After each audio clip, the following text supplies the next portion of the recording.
It's time to celebrate. Phyllis, foresight, dream of tomorrow and wonderful things to come.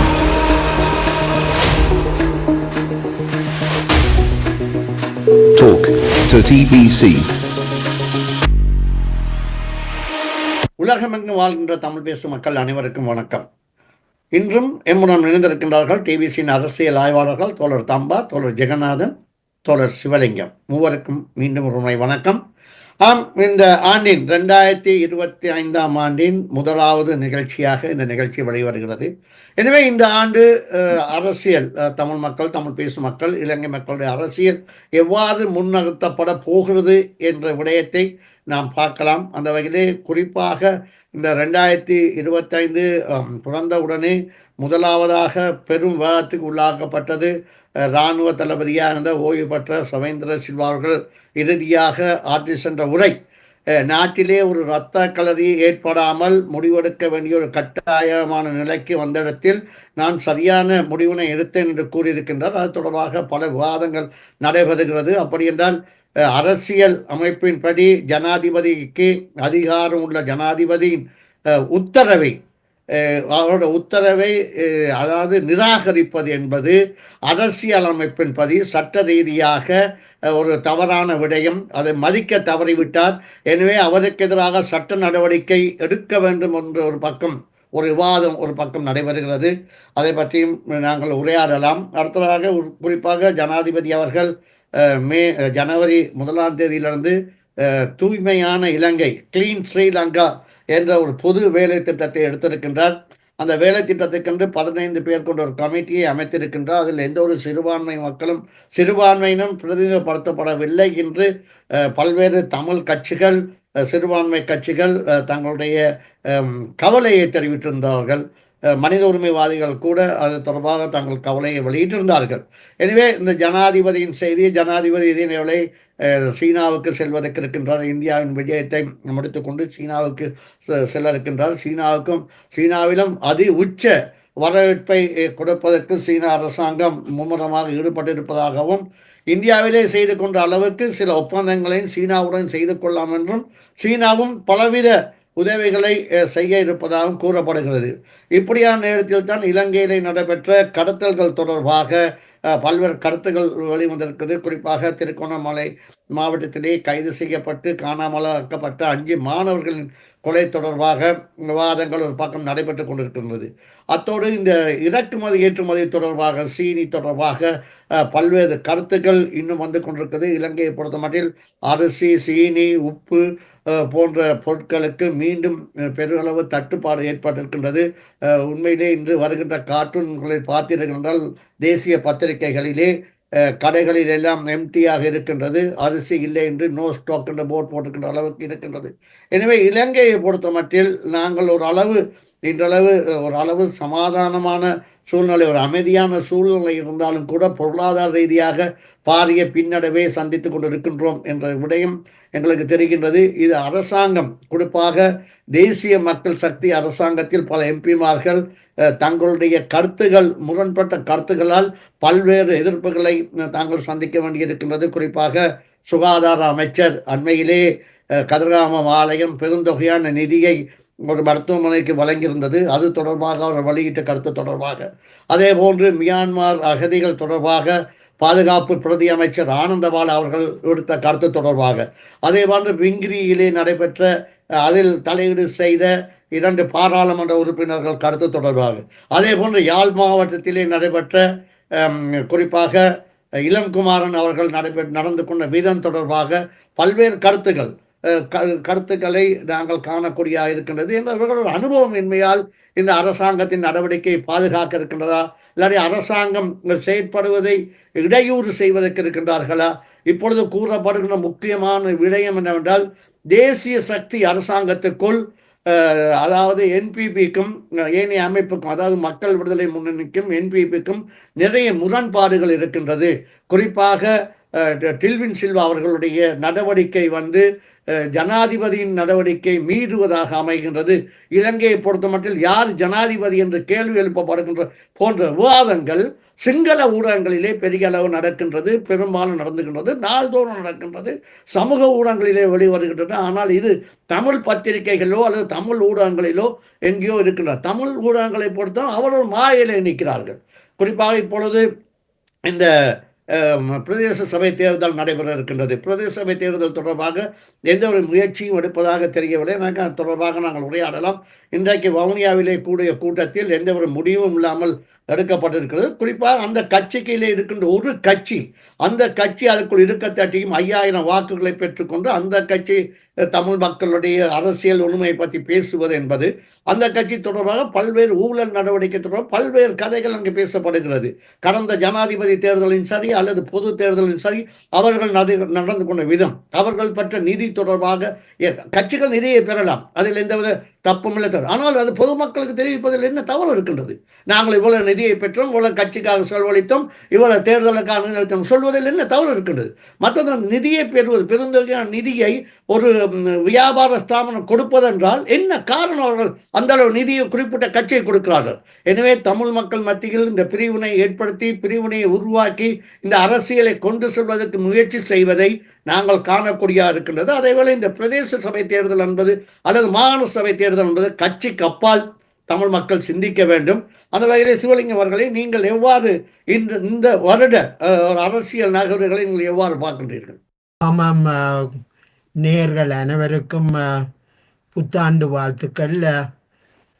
நாங்கள் ஒரு புதிய ஆண்டுக்குள் பிரவேசித்திருக்கிறோம். எங்களுடைய நாட்டு அரசியலும் ஒரு புதிய அடிப்படை மாற்றத்துக்குள் சென்று கொண்டிருக்கிறது. அந்த வகையிலே நாங்கள் அடுத்த இந்த 2025ஆம் ஆண்டு அரசியல் போக்குகள் எவ்வாறு அமையலாம் என்பது குறித்து நாங்கள் ஆழமாக ஆராய்வது அவசியமாக இருக்கிறது. நீங்கள் குறிப்பிட்டது போல முன்னைய படைத்தளபதி சவேந்திர சில்வா அவர்கள் ஓய்வு பெற்றதன் பின்னர் வெளியிட்ட கருத்துக்கள் 2022ஆம் ஆண்டு மே மாதத்தில் நடைபெற்ற அறகலைய போராட்டம், அதில் அதிகாரத்தில் இருந்த கோதபாய ராஜபக்ஷ இவ்வாறு பொதுமக்களை சுட்டுக் கொல்லும்படி உத்தரவிட்ட செய்திகள், இவையெல்லாம் இப்பொழுது வெளிவர தொடங்கி இருக்கின்றன. இந்த 2022ஆம் ஆண்டு இடம்பெற்ற அறகலைய போராட்டத்தினுடைய விளைவாகத்தான் இன்று தேசிய மக்கள் சக்தி அதிகாரத்துக்கு வந்திருக்கிறது. அது மட்டுமல்ல, வரலாறு காணாத வகையில் 225 பாராளுமன்ற ஆசனங்களில் 159 ஆசனங்களை அவர்களுக்கு மக்கள் வழங்கி இருக்கிறார்கள். வீதாசார தேர்தல் முறையின் அடிப்படையில் இவ்வாறான பெருந்தொகையை எடுக்க முடியாதென்ற கருத்து நிலவிய பின்புலத்தில் இந்தளவு பெருந்தொகையான உறுப்பினர்களை மக்கள் ஒரு கட்சிக்கு வாக்களித்து அனுப்பியிருக்கிறார்கள். நாங்கள் இந்த 2024ஆம் ஆண்டு இறுதி காலகட்டத்தில் நடைபெற்ற ஜனாதிபதி தேர்தல், பொது தேர்தல் என்பவற்றை கவனத்தில் கொண்டு பார்க்கும் பொழுது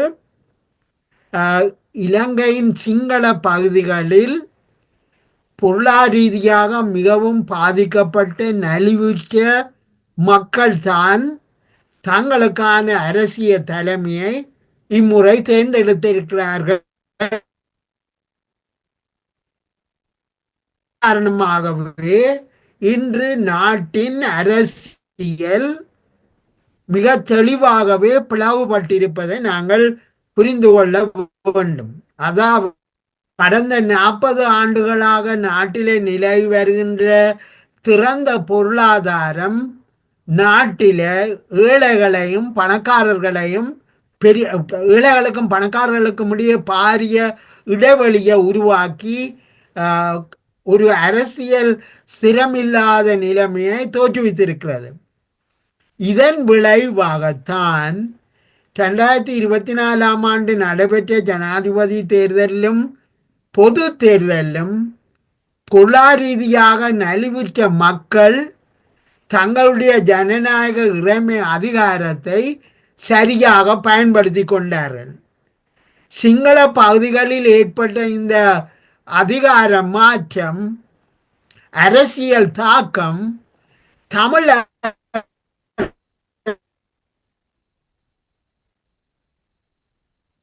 தேசங்களில் தமிழ் குறுந்தேசியவாதத்தை வைத்து அரசியல் அதிகார இருப்பை கொண்டிருந்த ஒரு பிரிவினர் இம்முறை மிக அதிக அளவில் தோற்கடிக்கப்பட்டிருக்கிறார்கள்.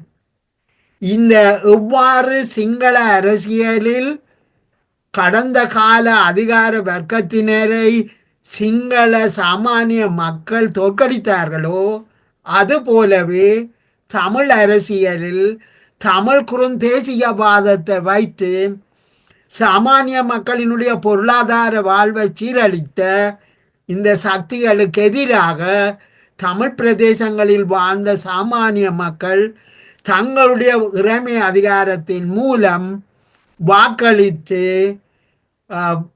பெருமளவான பாராளுமன்ற உறுப்பினர்களை எதிர்பாராத வகையில் தெரிந்தெடுத்திருக்கிறார்கள். இங்கே எங்களுக்கு முன்னால் உள்ள முக்கியமான கேள்வி எதுவெனில், தமிழ் அரசியலினுடைய எதிர்காலம் எவ்வாறு செல்லப் போகிறது? குறிப்பாக இன்று மாற்றமடைந்துள்ள இலங்கை முழுவதுக்குமான அரசியல் சூழலில் தமிழ் அரசியலினுடைய எதிர்காலம் எவ்வாறு இருக்கப் போகிறது? ஜனாதிபதி அன்றகுமார திசாநாயக்க அவர்கள் இலங்கையின் அரசியல் கட்டுமானத்தில் ஜனநாயகத்தை பலப்படுத்த போவதாகவும் தேசிய இனங்களுடைய ஜனநாயக உரிமைகளை உறுதிப்படுத்த போவதாகவும் மனித உரிமைக்கு அதிகளவு முக்கியத்துவம் வழங்கப் போவதாகவும் இனவாதத்தை முற்றாக ஒழிக்கப் போவதாகவும் கூறியுள்ளார். இந்த பின்னணியில் நாங்கள் பார்க்கும்போது தமிழ் அரசியலிலும் இனவாதத்தையும் பிரிவினவாதத்தையும் முன்வைத்து தமிழ் குறுந்தேசியவாதத்தை முன்வைத்த சக்திகள் இப்பொழுது படிப்படியாக தோல்வியை தழுவி வருகின்றன. எனவே தமிழ் அரசியல் ஒரு அடிப்படை மாற்றத்துக்கான ஒரு பாதையை நோக்கி செல்வதை நாங்கள் காணலாம். நான் ஏற்கனவே குறிப்பிட்டது போல ஜனாதிபதி அன்றகுமார் திசாநாயக்க அவர்கள் இலங்கையர் என்ற அடையாளத்தை நோக்கிய ஒரு பொதுவான அரசியலை முன்னெடுக்கப் போவதாகவே கூறி வருகிறார். இலங்கையர் என்ற அடையாளம் என்பது இலங்கை ஒரு பன்மைத்துவ சமூகங்கள் வாழுகிற நாடு என்பதை ஏற்றுக்கொள்கிறார்கள். இந்த பன்மைத்துவ சமூகங்களினுடைய அடையாளம், தனித்துவம், சுயாட்சி ஆகியவற்றை அவர்கள் ஏற்றுக்கொள்கிறார்கள். எனவே அதுக்கு ஏற்ற வகையிலான புதிய அரசியல் யாப்பொன்றை அவர்கள் வரிய தயாராக இருக்கிறார்கள். அந்த வகையில் கடந்த கால இனவாத அரசியல் தமிழ் பகுதிகளிலும் சிங்கள பகுதிகளிலும் முற்றாக தோற்கடிக்கப்படுவதற்கான அடித்தளங்களை நாங்கள் போட வேண்டும். அந்த வகையில்தான் சிங்கள பகுதிகளில் எவ்வாறு இனவாதத்துக்கு எதிரான தேசிய ஐக்கியத்தை பலப்படுத்துவதற்கான ஜனநாயக அடிப்படைகள் தோற்றுவிக்கப்படுகின்றனவோ அதே போன்று தமிழ் பிரதேசங்களிலும் இனவாதம், பிரிவினவாதம், குறுந்தேசியவாதம் இவற்றுக்கு எதிரான அடிப்படைகளை கொண்ட புதிய அரசியலை நோக்கி நாங்கள் 2025 புதிய அரசியல் பாதையை நோக்கி செல்ல வேண்டும். அதற்கான விவாதங்களை நாங்கள் இப்போதிருந்தே ஆரம்பிக்க வேண்டும் என்பதுதான் இன்று கூறக்கூடிய கருத்தாக உள்ளது. நன்றி சிவலிங்கம். நம்ம இப்பொழுது ஜனாதிபதி அவர்களுடைய தூய்மையான இலங்கை, கிளீன் ஸ்ரீலங்கா என்ற ஒரு பக்கம் அவருடைய புதிய வேலை திட்டத்தை ஆரம்பித்திருக்கின்ற வேளையில் வடகிழக்கிலே தமிழ் கட்சிகள் இப்பொழுது இந்த பிரதேச சபை தேர்தல் என்ற உடனே சுயாட்சி, தன்னாட்சி, இணைந்த வடகிழக்குமான சுவை போன்ற கோஷங்களை முன்வைத்து மீண்டும் ஒன்று கூடுவதை பற்றி பேசுகிறார்கள். உண்மையிலே பிரதேச சபை என்பது அந்த பகுதியிலே வாழ்கின்ற அந்த மக்கள் மத்தியிலே ஒரு நம்பிக்கை பெற்ற ஒருவருக்கான இடமாகத்தான் அது இருக்கும். மீண்டும் இவர்கள் கடந்த தேர்தலிலே படு தோல்வியை கண்டு பின்னடைவு தேசியத்தை முன்வச்சு படு தோல்வியை கண்ட இந்த அமைப்புகள் மீண்டும் தமிழ் மக்களுக்கு ஒரு தவறான வழிகாட்டுறதுக்கு முயற்சிக்கின்றது. நேர்களுக்கு புத்தாண்டு வாழ்த்துக்கள். நீங்க கேட்ட ரெண்டு விஷயம், ஒன்று இந்த புதிய அரசாங்கத்தின் போக்கு, கிளீன் ஸ்ரீலங்கா, அந்த விடயங்கள் சொல்வானது. மற்றது வடகிழக்கில் உள்ள அரசியல் கட்சிகளும் தேர்தல்களும் சொல்வானது. இதை ஒவ்வொன்றாக பார்ப்போம். முதலாவது இந்த ஜனாதிபதி தனது புதுவருட செய்தியில் பல விஷயங்களை கூறியிருக்கிறார். ஒரு குறுகிய வாழ்த்து செய்தியாக இல்லாமல் ஒரு விரிவான ஒரு அரசியல் அறிக்கை போலவே அவரது புதுவருட செய்தி அமைந்திருந்தது. அது முக்கியமாக 3 விஷயங்கள் சொல்லப்பட்டிருக்கிறது. ஒன்று கிராமப்புற வறுமை ஒழிப்பு தனது முன்னுரிமை கொடுக்கப்படும் 25ஆம் ஆண்டு கிராமப்புற வறுமை ஒழிப்பு. இரண்டாவதாக டிஜிட்டல் பொருளாதாரம். இந்த எங்களது பொருளாதாரத்தில் பெரும் குறையாக இருக்கின்ற ஒரு ஆர்கேயிக் என்று சொல்வார்கள், ஒரு புராதான முறைகளில் செய்யப்படுகின்ற சிவில் சர்வீஸ்கள் எல்லாம் ஒரு தேங்கு நிலையில் இருக்கின்றது. மக்கள் சேவையை பெற்றுக் கொள்வதில் தடைகள், விரைவாக்குதல் தொடர்பாக டிஜிட்டல் பொருளாதாரம் அதற்கான ஒப்பந்தங்களும் இந்தியாவுடன் செய்யப்பட்டிருக்கிறது நினைக்கின்றேன். அதற்கான அதிகாரிகள் அந்த அந்த வேலைகள் தொடங்கப்பட்டு விட்டதாகவும் பத்திரிகை. அடுத்ததாக, அதாவது கிராமப்புற வறுமை ஒழிப்பு, டிஜிட்டல் பொருளாதாரம் மிக முக்கியத்துவம். அடுத்ததாக கிளீன் ஸ்ரீலங்கா என்ற விடயம். கிளீன் ஸ்ரீலங்கா விடயத்தில் நீங்கள் கூறியது போல 15 பேர் கொண்ட டாஸ்க் போர்ஸ் என்று சொல்வார்கள், ஒரு குழு ஒன்று நியமிக்கப்பட்டிருக்கின்றது. இவ்வாறான டாஸ்க் போர்ஸ் தேவையா என்று ஒரு பகுதியினால் கேள்வி எழுப்பப்படுகிறது. ஏன்னா கோத்தபாய ராஜபக்ச அவர்கள் இப்படி டாஸ்க் போர்ஸ்கள் என்று சொல்லி இராணுவ அதிகாரிகள் போன்றவர்களை கொண்டு வந்திருந்து அது ஒரு அடிஷனல் லேயர் மாதிரி இருந்ததை ஒழிய இந்த இருக்கக்கூடிய உள்ளூராட்சி, மாகாண சபை, பல அடுக்குகளில் உள்ள நிர்வாகங்களை வினத்திறனுடன் வைப்பதற்கு பதிலாக இந்த டாஸ்க் போர்ஸ் என்பது ஒரு அடிஷனலாக இருக்குமா என்பது அதை பொறுத்திருந்துதான் பார்க்க வேண்டும். அதை இந்த மாதிரி அந்த நடைமுறையில் அந்த வேலைகளை செய்ய போகும். அடுத்ததாக நீங்கள் ஏற்கனவே குறிப்பிட்டது போல நடைமுறையில் இவர்கள் இதுவரைக்கும் இப்பொழுது அரசாங்கத்தை பற்றி விமர்சிப்பதற்கான டைம் இல்லை. இப்ப அரசாங்கம் இப்பதான் செட்டில் பண்ணி கொண்டிருக்கிறது. ஆனால் இந்த பிரச்சனைகளை வெளிக்கொண்டு வருவதில் காட்டுகின்ற முனைப்பு, பிரச்சனைகளை எந்த வகையாக தீர்க்க போகின்றோம். உதாரணமாக இந்த கல்வி தொடர்பான பிரச்சனையாக இருந்தாலும் சொல்லி, ஆசிரியர் இடமாற்றத்தில் பிரச்சனை இருக்கின்றது. பின்தங்கிய பிரதேசங்களில் உள்ள மாணவர்களின் கல்வி அவர்களது அடிப்படை உரிமையாக இருந்தோன்னு அது பாதிக்கப்பட்ட நிலையில் இருக்கின்றது. இவ்வாறான விடயங்களை உடனடியாக ஓவர் நைட்டாக இதை மாற்ற இயலாது. ஆனால் இதற்கான திட்டமிடல் என்ன, இதற்கான என்ன மாதிரியான வேலை திட்டத்தை நாங்கள் கோஆர்டினேட் பண்ணுகிறோம் என்ற விஷயங்கள் இருக்கணும். அடுத்ததாக அமைச்சர்கள், பாராளுமன்ற உறுப்பினர்கள் என்றவர்களிடம் மக்கள் அவர்களுக்கு நம்பிக்கை கொடுத்து அனுப்பியது அவர்கள் தீர்வு தொடர்பாக என்ன நடவடிக்கை எடுக்கின்றோம் என்பதைத்தான் மக்கள் அவர்களிடம் எதிர்பார்க்கின்றார்களே ஒழிய மக்களுக்கு அந்த அங்குள்ள பிரச்சனை, சுண்ணாம்புக்கல் அகழ்வு பிரச்சனை கீரிமலை காங்கிரஸ் உள்ள மக்களுக்கோ, மஞ்சுவில் உள்ள மக்களுக்கோ, முன்னாலை கட்டுவோம் மற்ற கல்லுடைக்கும் தொழில்கள் என்ன மாதிரி இந்த கடந்த 15 வருடத்தில் விரிவடைந்து வந்தது என்பது பற்றியும் அங்குள்ள உள்ளூர் மக்களுக்கு நன்கு தெரியும். ஆனால் அந்த விடயங்கள் வெளிக்கொண்டு வருவது மாத்திரம் போதாது என்பதை அவர்கள் முதலில் அறியணும். இப்போ ஒரு புதிய கலாச்சாரத்தில், இந்த யூடியூப் இல்லாட்டி சமூக வலைத்தள கலாச்சாரத்தில் பிரச்சனைகளை வெளியில் கொண்டு வருவதை ஒரு சாதனையாக கருதப்படுகின்றது. அதுவே ஒரு சாதனையாக கணிக்கப்படுகின்றது. அந்த நிலைமை மாறுவது தான் நடைமுறையில் ஆரோக்கியமாக இருக்கும் என்பது ஒரு புறம் இருக்கு. அடுத்ததாக ஜேவிபி, இந்த என்பிபியினது அரசாங்கம் அறகலைய போராட்டம் நடந்தது. உண்மையிலேயே அவர்களது தேர்தல் விஞ்ஞாபனத்தில் மக்கள் விளங்கி வாக்களித்தது என்றதிலும் பார்க்க, முன்னைய ஆட்சியாளர்கள் நாட்டை சூறையாடி ஊழல் கொள்ளை அடித்து பொதுமக்களின் தலையில் வரிச்சுமைகளை சுமத்தி பொதுமக்களுக்கு பெருமளவில் பொருள் தட்டுப்பாடுகளை ஏற்படுத்தி விரக்தியின் விளிம்புக்கு தள்ளி, அந்த விரக்தியின் விளைவாகத்தான் முக்கியமாக இந்த நாட்டில் அரசாங்கம் மாறி வந்தது. ஆகவே இந்த அந்த அறகலைய போராட்டத்தின் பின்னர் மேற்குலக நாடுகள் இந்தியா போன்றவர்கள் பின்னணியில் தான் ரணில் விக்ரமசிங்காவிடம் இந்த ஆட்சியை கொடுத்தார்கள். அந்த நேரத்தில் அவர்கள் பெரும்பாலும் உதவி செய்தார்கள். உலக வங்கி IMF போன்ற சர்வதேச நாணய நிதியம் போன்ற நிறுவனங்கள் மேற்கத்திய அரசுகளின் முகவர்களாக செயல்படுகின்ற இந்த நிறுவனங்கள் தங்களது நலன்கள் சார்ந்த நிபந்தனைகளுடன் அவர்களுக்கான பூகோள அரசியலை நிலைநிறுத்தும் நோக்கங்களுடன் தான் நிபந்தனைகளை விதித்து இந்த நாடுகளை கட்டுப்படுத்துவது சர்வதேச நாணய நிதியத்தின் வழக்கமாக இருக்கு. ஆனால் இந்த புதிய அரசாங்கம் அந்த நிபந்தனைகளை மீறி செயற்படுவதற்கான சூழ்நிலை இல்லை. இன்றைக்கும் IMF-க்கும் இந்திய அரசுக்கும் NPP அரசுக்கும் இடையிலான உறவு ஒரு சுமூகமான நிலையில் இருக்கு என்பதிலும் பார்க்க ஒரு ஸ்திரமான நிலையில் இருக்கின்றது என்றுதான் கூற வேண்டும்.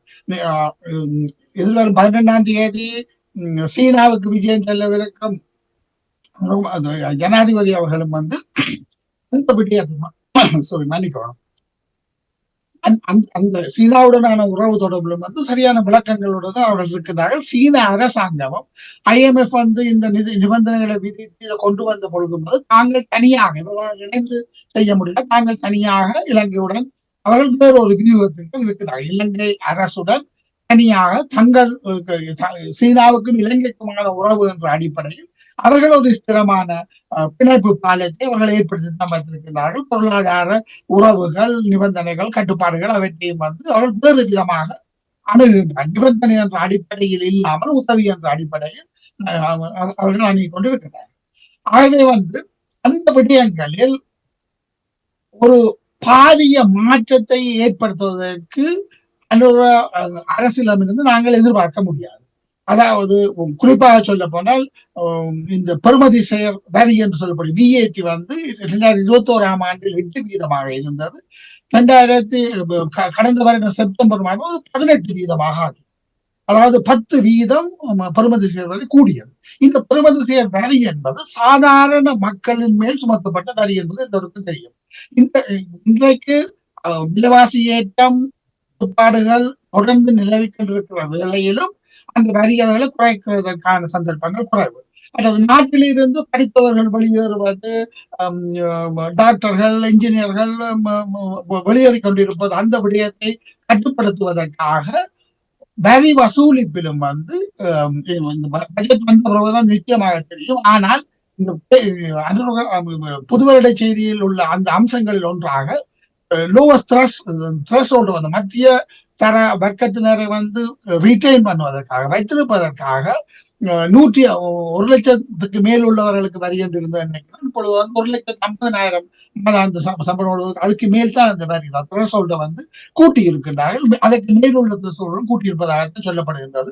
அதனது விவரங்கள் பட்ஜெட்டில் தெளிவாக வெளிவரும் என்று எதிர்பார்க்கலாம், உடனடியாக வராது.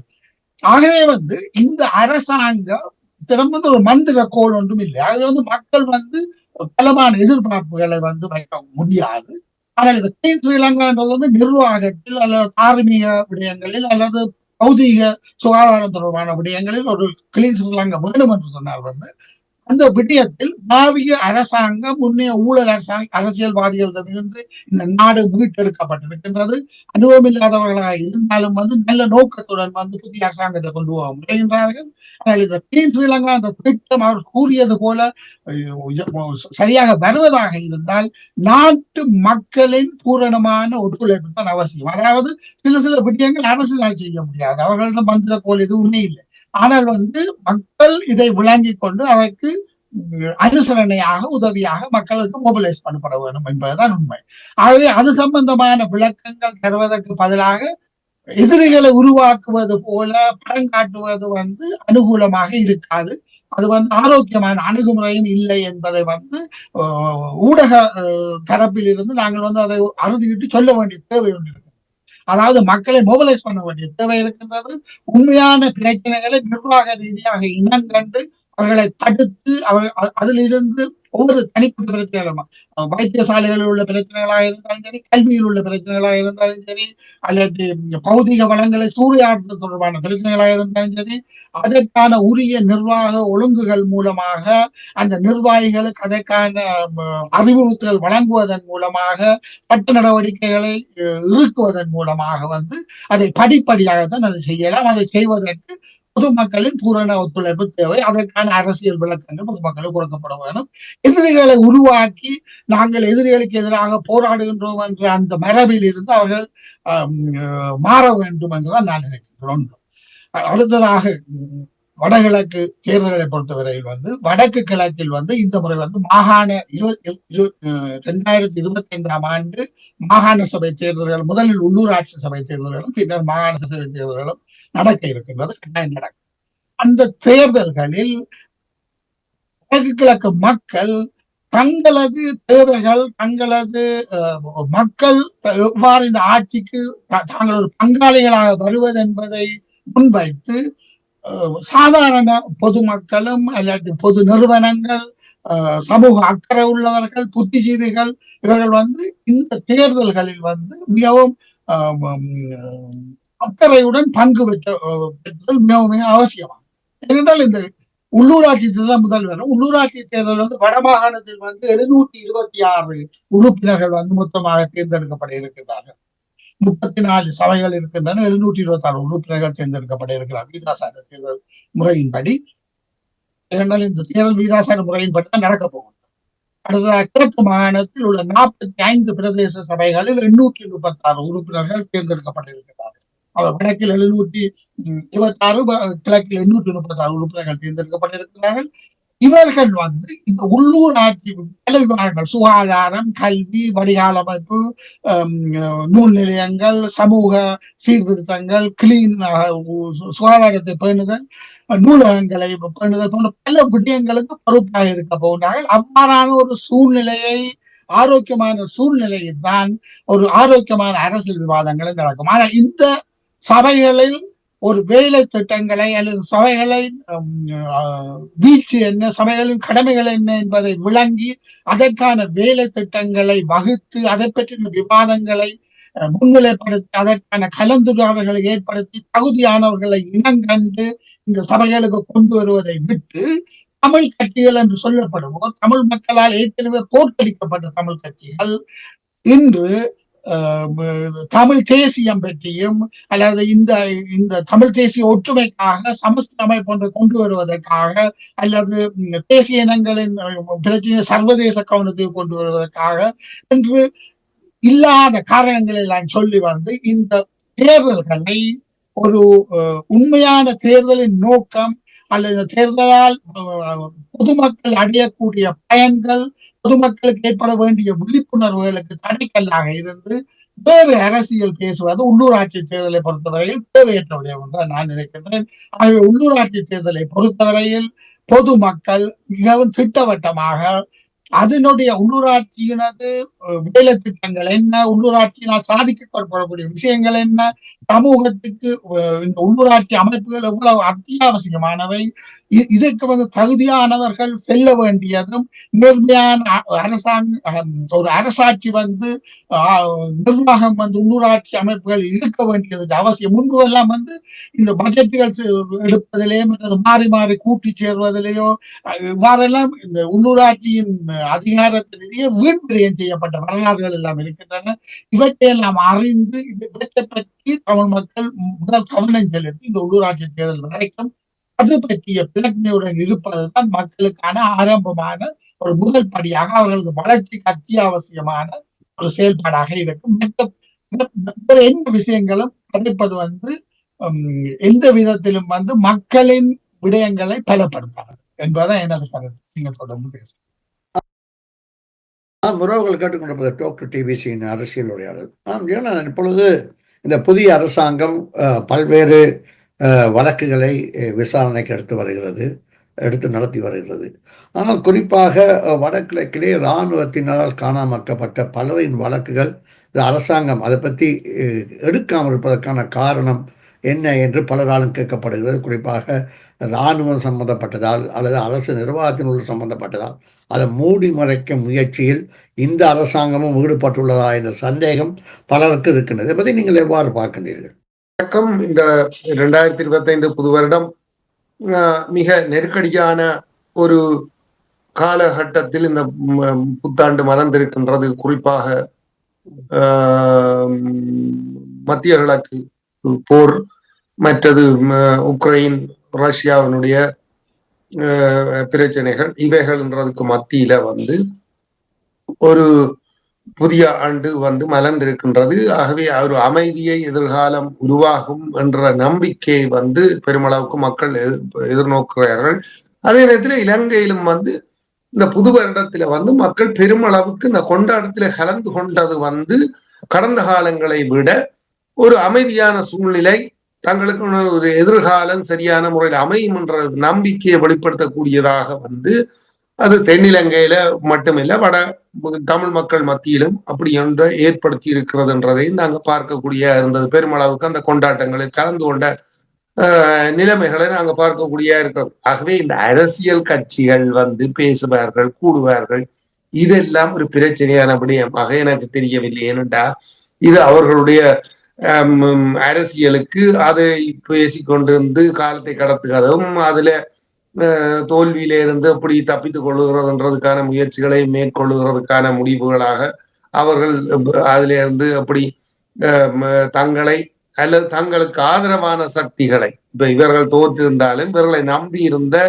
ஒரு ஒரு ஒரு கூட்டம் அல்லது ஒரு ஒரு குழுவினர் அவர்களுக்கு இனி இந்த பிரதேச சபை தேர்தல்கள் அதுகளில் ஏதாவது வாய்ப்புகளை எப்படி ஏற்படுத்தி கொடுக்கலாம் என்ற தேவைகளும் அவர்களுக்கு இருக்கிறது என்ற ரீதியில அதுக்கான முயற்சிகளை மேற்கொள்வார்கள். ஆனால் அவர்களுக்கு கொள்கை ரீதியாகவோ சமூகம் சார்ந்த ரீதியிலேயோ எந்த விதமான சரியான முன்னெடுப்புகளை செய்ய தெரியாத ஒரு அரசியல்வாதிகளாக இருந்தபடியால் தான் தாங்கள் இவ்வளவு தோல்வியை சந்தித்திருக்கிறோம் என்ற சிந்திக்கிற அளவுக்கு ஞானமற்றவர்களாக இருக்கிறார்கள் என்றது நாங்க புரிஞ்சு கொள்ள வேண்டும். ஆகவே இது பற்றி பேசிக்கொள்றதுல அலட்டிக் கொள்றதுல பெரிய அளவுக்கு எங்களுக்கு பிரயோசனம் இருக்கு, சமூகத்துக்கும் பிரயோசனம் இருக்கு நான் கருதவில்லை. ஆனால் இந்த நீங்கள் குறிப்பிட்டது போல இலங்கையர் என்ற ரீதியில அவர்களுக்கு நியாயம் வழங்கப்பட வேண்டும் என்றால் இந்த 19 ஆண்டுகள் நான் இந்த 5 இளைஞர்கள் கொல்லப்பட்டது, மாணவர்கள் அல்ல இளைஞர்கள் கொல்லப்பட்ட சம்பந்தமான விடயத்திலே தொடர்ந்து இந்த கருத்துகள் பேசப்பட்டு கொண்டு இப்பொழுது மனோகரன் அவர்களும் இது சம்பந்தமாக ஐக்கிய நாடுகள் மனித உரிமை குழுவில கூட அவர்கள் சாட்சியம் அளிக்கிற அளவுக்கு போய் சென்றும் கூட இன்றைக்கு முடங்கி போய் அவராலே நீ செயல்பட இதால பிரயோசனம் இருக்கா இல்லையா என்ற அளவுக்கு நம்பிக்கை இழந்த ரீதியில அவர் அதை பற்றிய கருத்துக்களை கூறாமல் இருக்கிறது அளவுக்கு அந்த அளவுக்கு ஒரு மனோரீதியாக அவர் பாதிக்கப்பட்டிருக்கிறார் என்றதை நாங்க பார்க்கக்கூடியார்கள். ஆனால் இலங்கையர் என்ற ரீதியில நியாயம் வழங்கப்பட வேண்டும் என்ற ரீதியில பேசிக்கொள்ளுகிற இந்த அரசு இந்த கொல்லப்பட்ட இலங்கையர்களுக்கு என்ன நடவடிக்கையை என்ன மாதிரியான விசாரணையை மேற்கொள்ள போகிறது என்றால் இதுல சம்பந்தப்பட்டவர்கள் இன்றைக்கு பதவி உயர்வு கொடுக்கப்பட்டு உயர் பதவிகள்ல கிழக்கு மாகாணத்துக்கான டிஐஜி அது என்ற ரீதியில இருக்கிறார்கள் என்று சொல்லும் பொழுது இந்த இலங்கையர்களுக்கான நியாயம் இலங்கையர்கள் என்ற ரீதியில வரைவிலக்கணத்தை தொடர்ச்சியாக இந்த ஜனாதிபதி தொடக்கம் எல்லோரும் பேசிக்கொண்டு வருகிறவர்கள் அந்த இலங்கையர்களுக்கான என்ன நியாயத்தை கொடுக்க போகிறார்கள்ன்றது முக்கியமான கேள்வியாக இருக்கிறது. ஆகவே இதுல முக்கியமானது என்னன்னு சொன்னால் இதுல சாட்சிகளாக அல்ல இந்த சம்பவத்தை நேரில் பார்த்தவர்கள் என்ற ரீதியில 3 பேர் கொல்லப்பட்டிருக்கிறார்கள். அதாவது ஒரு முச்சக்கர வண்டி சாரதி, அந்த இவர் என்ன புலிகள் என்று சொல்லப்பட்டு குற்றஞ்சாட்டப்பட்ட நிலைமையில அவர்களை என்ன புகைப்படம் எடுத்து அவர்கள் நெஞ்சில சுடப்பட்டு தான் கொல்லப்பட்டிருக்கிறார்கள் என்று சொல்லி அது அவர்கள் வைத்த அந்த கிரீனேட் அந்த என்னன்னு சொல்றது அது படிச்சுத்தான் செத்தவர்கள் என்று சொல்லி இராணுவ தரப்பாலே அல்லது புலனாய்வுத்துறையால சொல்லப்பட்டதுக்கு புறம்பாக அவர்கள் துப்பாக்கி சூட்டில் தான் கொல்லப்பட்டிருக்கிறார்கள் உறுதிப்படுத்திய அவர் ஒரு ஒரு எவ்வளவு ஒரு ஊடகவியலாளர் இவ்வளவு கேவலமான ரீதியில நாங்கள் சிந்திக்க வேணும் அந்த கொலைகளை பற்றி அவர் வாகன என்ன தன்னுடைய தொழிலுக்கு போறதுக்காக அல்லது வேலைக்கு போறதுக்காக என்ன பஸ் ஸ்டாண்ட்ல அவர் இருந்த பொழுது அவர் சுட்டுக் கொல்லப்பட்டார். அதை விட இது சம்பந்தமாக குரல் எழுப்பிய ஒரு பௌத்த பிக்குவும் கொல்லப்பட்டிருக்கிறார். ஆகவே இப்படி மோசமான படுகொலைகளை செய்த கும்பல் இன்றைக்கு வரைக்கும் அதிகாரத்தில் இருந்து கொண்டிருக்குது என்று சொன்னால் இவைகள் பற்றிய விசாரணைகள் சும்மா என்ன பிரபலமான சில பேர்களை வைத்துக் கொண்டு அரசியல் செய்து கொண்டிருக்கிற அனுரா அவர்களுக்கு விசாரணை நடத்தப்படும் என்றது இது சம்பந்தமாக ஏன் இதுவரைக்கும் வாயை திறக்கவில்லை. இதுக்கான சாட்சிகள் இன்றைக்கு 2 பேர் வெளிநாட்டில் இருக்கிறார்கள் இதுல சம்பந்தப்பட்டவர் என்னோட தப்பியோடி அவர்களை கூப்பிட்டு இந்த விசாரணை நடத்துறதுக்கு இவர்கள் தயாரா? ஆகவே இந்த கேள்வி எழுப்ப வேண்டிய பொறுப்பு எங்களுக்கு இருக்கல்ல. சமூகம் சார்ந்த ரீதியில ஒரு நியாயம் இலங்கை என்ற ரீதியில மக்கள் என்ற ரீதியில நீங்க ஒன்றிணைக்க வேண்டும் என்று சொல்லி கருதப்படுகிறவர்கள் அவர்கள் தமிழர்களும் இலங்கையர் தான் என்று சொல்லி கருதினால் அவர்களுக்கு இழைக்கப்பட்ட நியாயங்கள் சம்பந்தமாக அவர்களுக்கு இழைக்கப்பட்ட அநியாயங்கள் சம்பந்தமாக பேச வேண்டிய ஒரு சூழ்நிலை இன்றைக்கு உருவாகி இருக்கின்றது சம்பந்தமாக நீங்கள் எந்த அளவுக்கு கவனம் எடுக்க போகிறீர்கள்? இதுல திருவோணமலையில உங்களை தெரிவு செய்து இன்றைக்கு வெளிவகார பிரதி அமைச்சராக கூட இன்றைக்கு உருவாக்கி இருக்கிற அந்த மக்களுக்கு நீங்கள் என்ன பதில் சொல்ல போகிறீர்கள்? இதுதான் எங்களுக்கு முன்னாலே இருக்கிற கேள்வி. ஆகவே நியாயம் என்பது அனைத்து மக்களுக்கும் கிடைக்க வேண்டும் என்ற ரீதியில இப்ப 12ஆம் தேதி அல்ல 13ஆம் தேதி அனுரா போறாருன்னு சொல்லி கேள்விப்படுறோம். இதுக்கு என்ன சீனாவில இன்றைக்கு மீண்டும் ஒரு வைரஸ் மிக மோசமாக பரவி கொண்டிருக்கின்ற ரீதியில செய்திகள் கொண்டிருக்கின்றன. ஆனால் அனுரா அங்க போறாரு என்னென்றால் இந்த நெருக்கடியான நிலைமையிலும் தான் உயிர் ரீதியாக இவ்வளவு பிரச்சனைகள் என்ன மோசமான சூழ்நிலைகள் அங்க பரவி கொண்டிருக்கிற நிலைமையிலும் கூட நான் என்று சொல்லி காட்டுறதுக்கு இவர் போய் அதையும் ஒரு பிரச்சாரமாகத்தான் கொண்டு வர போறேன். அதையும் சீனா பயன்படுத்தத்தான் போகிறது. அதாவது தன்னுடைய நாட்டுக்கு இந்த நெருக்கடியான நிலைமையிலும் வைரஸ் பரவலுக்கு மத்தியிலும் இவர் வந்திருக்கிறார் என்ற ரீதியில அவருக்கு போலாரன் சூட்ட போகிறார்கள். அதுக்கான வரவேற்பு கொடுக்க போறார்கள். அது ஒரு புறம் இருக்கட்டும். பிரச்சனை என்னன்னு சொல்லி சொன்னா நீங்க எந்த நாட்டுக்கும் போகலாம், இந்தியாவுக்கும் போகலாம், சீனாவுக்கும் போகலாம், எங்கேயும் போகலாம். ஆனால் தமிழர்கள் என்ற ரீதியில இந்த சூழ்நிலைகளை எப்படி நீங்கள் கையாள போகிறீர்கள், அதுக்கான நியாயத்தை வழங்க போகிறீர்கள் வைத்துத்தான் இன்றைக்கு ஒரு மாற்றத்தை நோக்கி இன்றைக்கு மக்கள் விரும்பியோ விரும்பாமலோ உங்களுக்கு வாக்களித்திருக்கிறார்கள் என்று சொல்லி சொல்லும் பொழுது என்ன நம்பிக்கையில அவர்கள் வாக்களித்தால் உங்களுடைய ஸ்டண்ட் விளையாட்டுகளுக்கு இல்லை. நீங்க போய் சுண்ணாம்பு கல்லு பிடிக்கிறோம்ன்றத இல்ல. தமிழ் மக்களுக்கான நியாயமான அரசியல் ரீதியான நியாயமான கோரிக்கைகளுக்கு நீங்க எந்த அளவுக்கு ஒத்துழைப்பு வழங்க போகிறீர்கள் என்கிறது தான் இந்த தமிழ் மக்களாக தெரிவு செய்யப்பட்ட பிரதிநிதிகளுக்கு இருக்கிறது. நாங்க தமிழர்கள் சார்பில பேசுறதுக்கு என்று சொல்லி ஒரு தரம் இல்லை. ஏனென்றா இவர்களுக்கு அது பேசவும் தெரியாது, கடந்த காலத்திலும் பேசவும் கிடையாது, இன்றைக்கும் இதை பற்றி பேசுறதுக்கு தயாராகவும் இல்லை. இந்த இழிச்ச வாயர்கள் எங்க தங்களுக்கு என்னடா சாணக்கியன் துவக்கம் மற்ற எல்லோரும் என்ன சொன்னார்கள் என்று சொல்லிச்சுன்னா எங்களுக்கு அவ்வளவு காசு அபிவிருத்திக்கு கிடைக்கிறதுன்றதை உலகாங்கிதமாக சொன்ன ஒரு கோமாளி கூட்டம் தான் இன்றைக்கு தமிழ் மக்களுடைய அரசியலை வழிநடத்தி கொண்டிருக்குது குறிப்பிட்ட அளவு. ஆகவே இவர்களை நம்பி பிரயோசனம் இல்லை. ஆனால் தமிழ் மக்களால் ஒரு மாற்றத்தை நோக்கி தெரிவு செய்யப்பட்டவர்களுக்கு இந்த சிந்தனை இருக்கத்தானே வேணும்.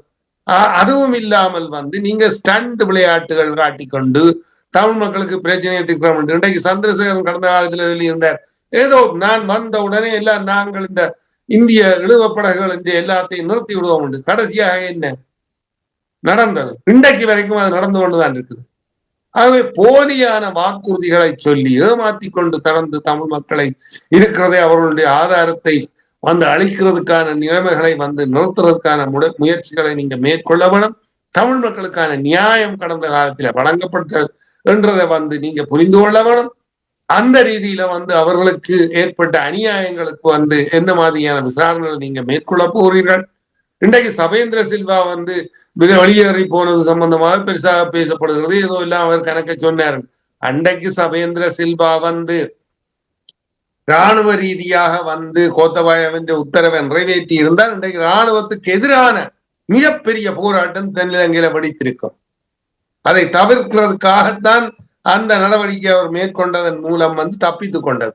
இல்லாவிட்டால் இன்றைக்கு இராணுவத்துக்கு எதிரான பெரிய அளவுக்கான போராட்டம் தென்னிலங்கையில ஏற்பட்டிருக்கும். ஆகவே வந்து அதனை சமாளித்ததன் மூலம் தனக்கு மேலும் நீண்ட வேலை நீடிப்பு வேணும் என்று கேட்டது வந்து இன்றைக்கு இருக்கிறது என்ற ரீதியில வந்து கடந்த காலத்தின் மனித உரிமைகள் சம்பந்தமான விடயத்துல வந்து இவருக்கு இவ்வளவு பங்கு இருக்கின்றது நான் சொல்லி விளங்கப்படுத்த வேணும் என்றது இல்லை.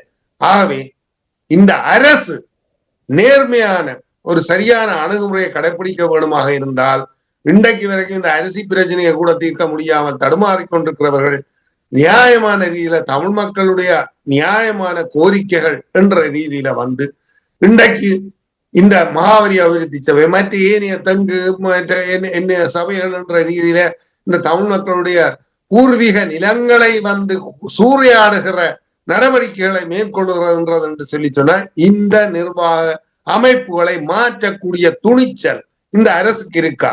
உங்களுக்கு தான் மக்கள் அறுதி பெரும்பான்மையை தந்திருக்கிறார். ஆகவே துணிச்சலாக அந்த முடிவை எடுக்க வேண்டும் என்று எதிர்பார்க்கிறோம். அதை செய்கிறதுக்கு தவறினார்கள் என்று சொல்லிச்சுன்னா நீங்களும் மீண்டும் இதே குட்டையில ஊர்ன மட்டைகள் தான் என்றதை மீண்டும் நீங்க உறுதிப்படுத்துகிறீர்கள் என்றதை மக்கள் புரிந்து கொள்றதுக்கு கனகாலம் ஆகாது என்றதோட முடிக்கின்றேன்.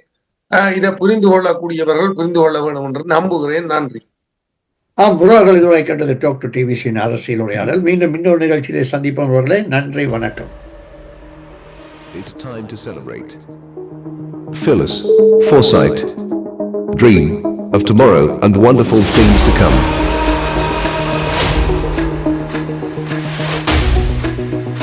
Talk to TBC.